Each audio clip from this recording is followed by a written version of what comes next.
સમાચારો જોઈએ વિસ્તારથી ને સૌપ્રથમ વાત કરીએ વડોદરાની તો વડોદરામાં લૂંટારુઓ ફરી એકવાર બેફામ બન્યા છે। ધોળા દિવસે શહેરના માંજલપુર તુલસીધામ નજીક આવેલ કલ્યાણ જ્વેલર્સમાં લૂંટારુઓ ત્રાટક્યા। લૂંટારુઓએ જ્વેલર્સના માલિક કૌશિક ચોકસીને રિવોલ્વર બતાવી સોના ચાંદીના દાગીનાની લૂંટ ચલાવી ફરાર થઈ ગયા। જો કે સોની વેપારીએ બુમરાણ મચાવતા એક લૂંટારુ ઝડપાઈ ગયો, જેની પાસેથી રિવોલ્વર પણ કબજે કરવામાં આવી છે, જ્યારે બે લૂંટારુઓ મુદ્દામાલ લઈને નાસી ગયા છે। બનાવની જાણ થતાં જ પોલીસે સમગ્ર વિસ્તારમાં નાકાબંધી કરી સઘન ચેકિંગ હાથ ધર્યું છે।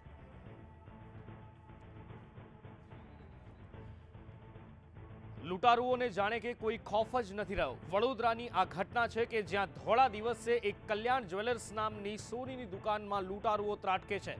3 લૂંટારુઓ ત્રાટકે છે। જે દ્રશ્યો આપ જોઈ રહ્યા છો આપના ટીવી સ્ક્રીન ઉપર, એ દ્રશ્યો છે કલ્યાણ જ્વેલર્સના કે જ્યાં 3 લૂંટારુઓ ત્રાટકે છે।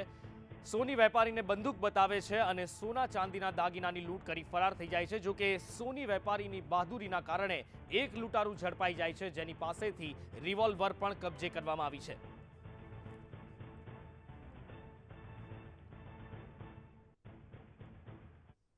આરોપીને દુકાન માલિકે જ પકડી લીધા છે। બાકીના જે બે આરોપી છે એને પોલીસ પકડવા હવે શું કરી રહી છે અને આગળની કાર્યવાહી શું ચાલી રહી છે? બરાબર, એકને પકડી લેવામાં આવેલ છે।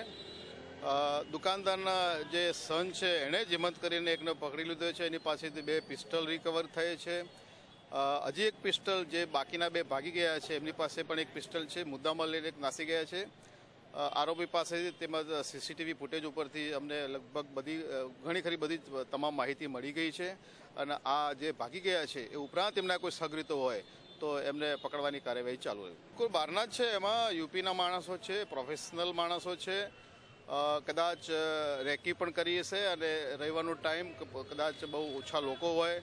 રવિવારે એમની દુકાન ખુલી રહે છે, આજુબાજુની બીજી દુકાનો બંધ રહે છે, એટલે રેકી કરી એવું ચોક્કસ મારું માનવું છે અને રેકી કર્યા પછી ઇન્ફોર્મેશન મેળવ્યા પછી આ લોકો લૂંટનો અંજામ આપવાની કોશિશ કરી હોય મારું। સાહેબ, જે વડોદરાના બીજા બી જ્વેલર્સ લોકો છે એ લોકોને શું કહેવા માંગશો? પોલીસ તરફથી એ લોકોને કંઈ સૂચના એમ તો આપવામાં આવતી હશે, પણ આ ઘટના બાદ શું કહેવામાં આવશે? પોલીસ તરફથી અમે અવારનવાર સૂચના જ આપીએ છીએ, પૂરતી સિક્યુરિટી માટે, સીસીટીવી ફૂટેજ માટે અવારનવાર એમની સાથે મિટિંગ પણ કરીએ છીએ, સૂચના પણ આપીએ છીએ અને એનું પરિણામ આપ જોઈ રહ્યા છો કે સોનીના દીકરાએ પણ હિંમત કરી એકને પકડી લીધો। સીસીટીવી ફૂટેજ પણ એમની સીસીટીવી કેમેરા પણ લગાવેલા છે, એના ફૂટેજ ઉપરથી ઘણી ખરી માહિતી અમને પણ મળી જશે। પોલીસ હવે દાવા કરી રહી છે કે સમગ્ર જે બીજા 2 આરોપીઓ છે એમની પર જલ્દી જલ્દ પકડી લેવામાં આવશે। કેમેરામેન વિજય પટેલ સાથે મનોજ શર્મા, સંદેશ ન્યૂઝ, વડોદરા।